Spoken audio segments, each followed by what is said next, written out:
Okay, so nice and smooth down here. Again, the line's very intuitive. I swing out here to the left, drop in. I stay on the rocks right here, not the sandy part.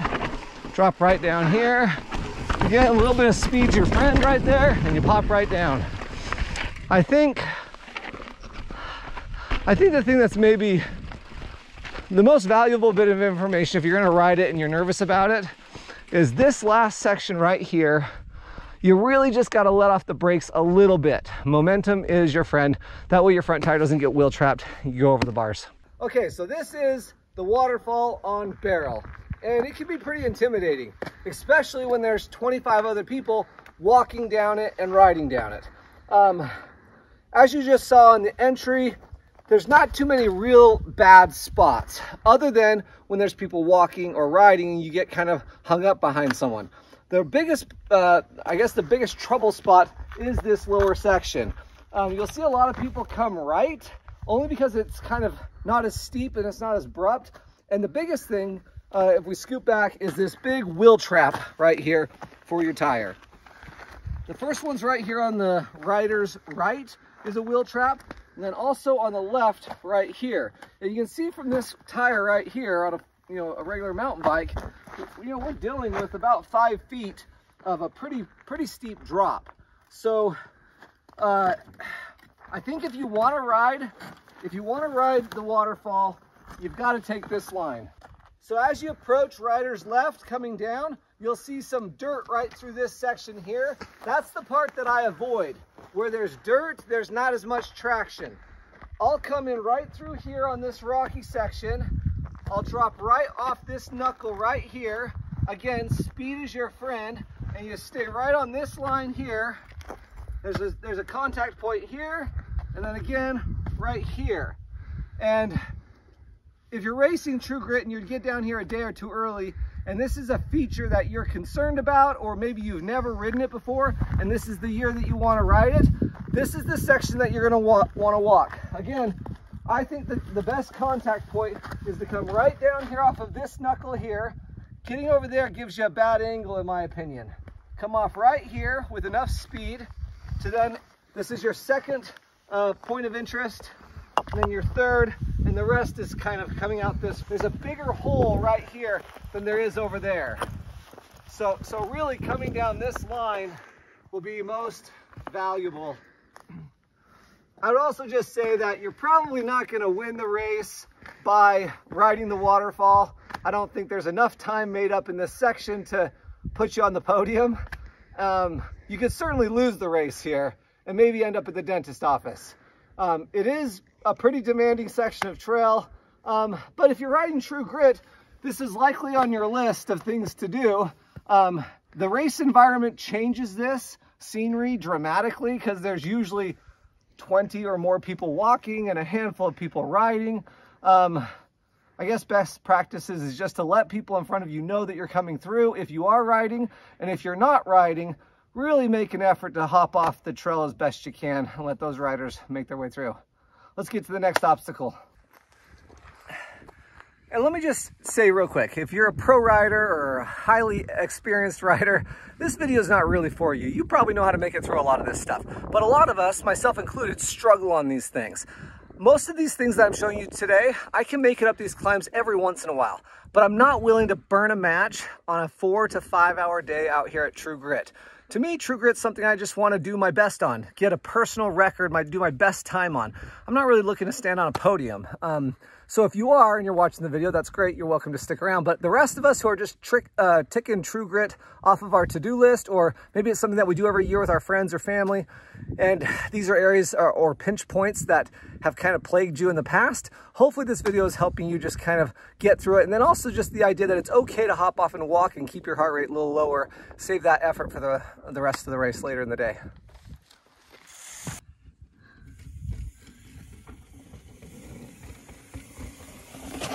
All right, this is a spot that always gets log jam on race day. It's a kind of the first little descent on Zen. There's still some more climbing in front of us, but this always gets clogged up. You can make it through, but sometimes it's just easier to put a foot up and make your way through. The important part here don't get hurt. You still got a ton of race in front of you. You're only probably an hour and a half into your long day right here. So just get through it. And like I said, sometimes it gets clogged up. So good.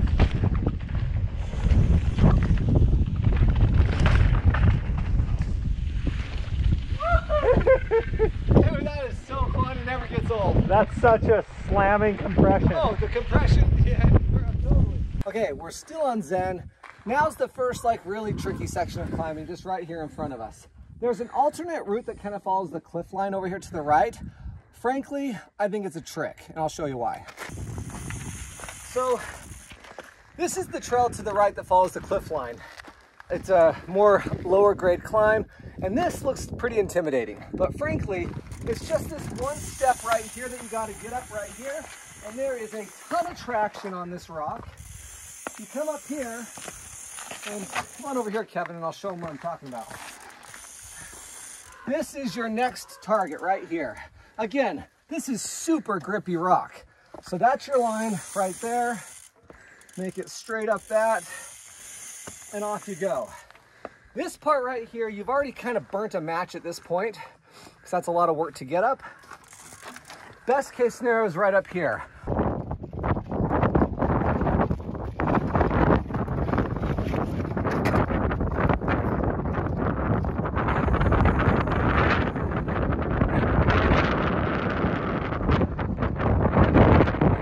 What I'm going to do on race day, because I know it's going to be a long day, I don't want to burn all my matches this early in the race. I'm going to unclip right here. I'm going to walk right up this with my bike, just like that. And honestly, from here forward, you got no big deal. Remount and go. There's going to be a lot of people right here. It gets log jammed, and I would say for me, at my fitness level, I'm not going to burn too many matches on this climb. I got a lot of race left in front of me. Let me show you what's over to the right. I'm telling you guys, the road to the right is the road to nowhere. Let me show you how it gets worse. Right here. I mean, I've seen my buddy Zach make it up this, but it is a grind. Most people don't make it up it. Now you've got a more difficult hike-a-bike than you had for the little one over there. It's just not worth it. When you get to that section of trail, stay to the left. If you have to walk your bike, no shame in doing so. If you ride it, great. I'm gonna make the long hike up this terrible little section of trail though.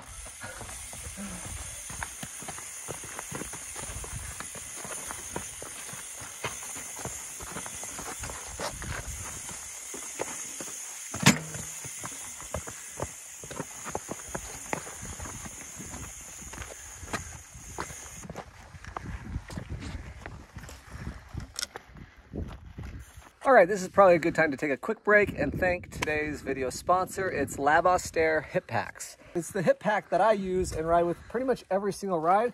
I'll be using it on the True Grit race day. It's easy to get your bottle out, quickly reholster it.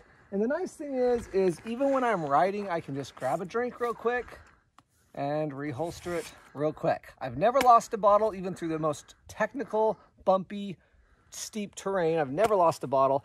I don't have to strap anything over the bottle to make it stay in. It's great. And on this side, I keep my pretzels. Nice and salty. Get me through my long rides. It's pretty good. Anyway, it holds all my stuff in here. Tube, tools, CO2, my little dart, my bacon, all that stuff in here. It fits a bunch of food.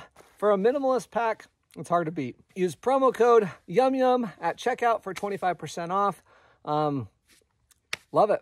Can't do any better than the Labostaire Hip Pack.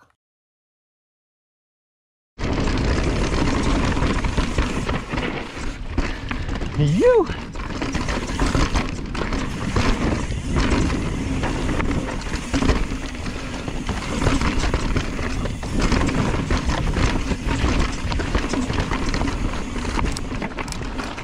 All right, so this is a kind of tricky section once you've already started your descent on Zen.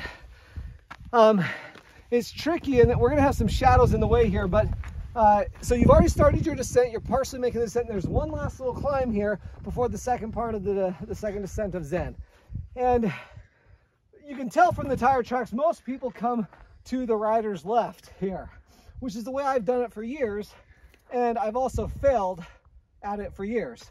So, and the reason why is we're dealing with some of the world's greatest traction, right? I mean, it's just terrible, terrible traction. So you can choose that side, but it's hard. I've had more success coming up the right side. And it looks difficult because you can see, you know, there's a 1.5 foot little ledge here. But if you're on Zen in True Grit, you've already done a bunch of 1.5 to 2.5 feet like step ups like this already. So, you know, it looks intimidating, but there's lots of traction here, lots of traction. As soon as your tire hits here, you hit it, and then it's just nice and easy the rest of the way up. That's the only tricky part. I think you got it. What am I going to do? I'm not the most powerful rider in the world, not the best climber in the world. I'm probably going to hop off my bike right here. I'm going to walk up just because I don't want to burn a match. I'm not going to win the race climbing up this. I'm not going to lose it either, though. And I'd rather just keep my heart rate down and get on to the next obstacle.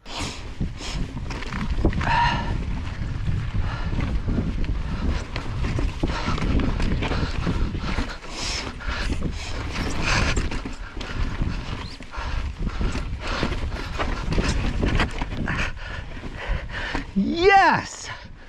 Man, I rarely ever get that climb. That feels amazing.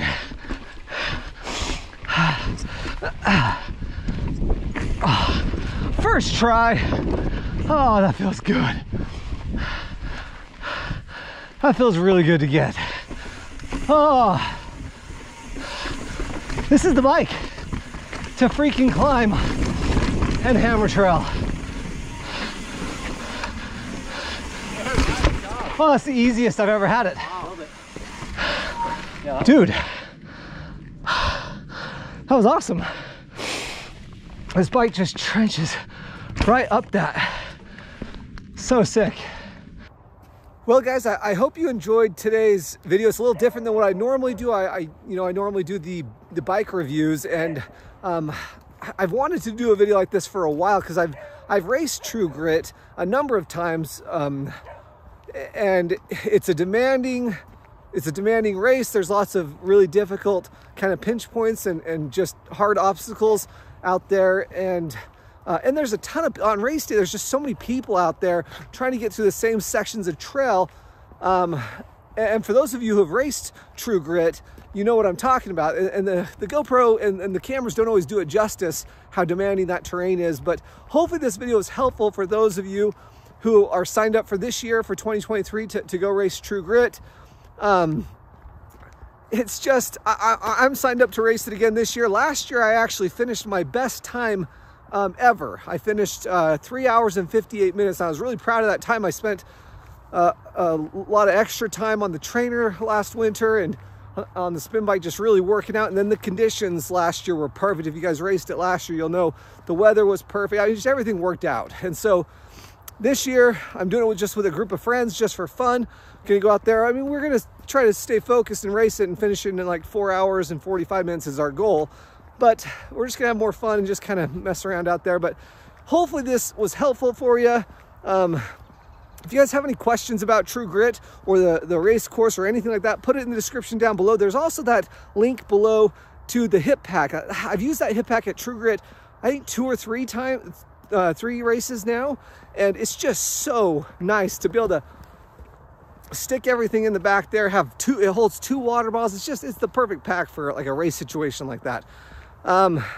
Anyway, hope this video was helpful. It was kind of fun to make a different video like this. That was, you know, and the nice thing is I'm not like a pro racer guy. I'm just an average guy getting up these trails. And so for those of you who've raced it, you know what those trails are like. And I just want to say also, there's no shame in having to walk a section or just kind of get through however you got to get through. There's nothing wrong with that at all. But if there is, I mean, if there is a section of trail that you've never cleaned, you know, like the waterfall on Barrel, for example, or some other sections on Zen, you know, hopefully this will help you get through it this year, and this will be the year to do it. I know that this year's race is sold out, but you can get on the list for 2024 and make it a point to get out here and race. And man, it's nice to have a race that early in the season in March. It's the second week in March down in Santa Clara, Utah. And it's nice for guys like me who live where we get lots of snow in the winter. I don't get to ride a lot, so it gets me focused, gets on the trainer, and I get ready for spring riding. Anyway, hope this was helpful. We'll see you guys in the next video. And if you're down in St. George or Santa Clara for True Grit and you see me, come say hi. It'll be fun to see you. Thanks, guys.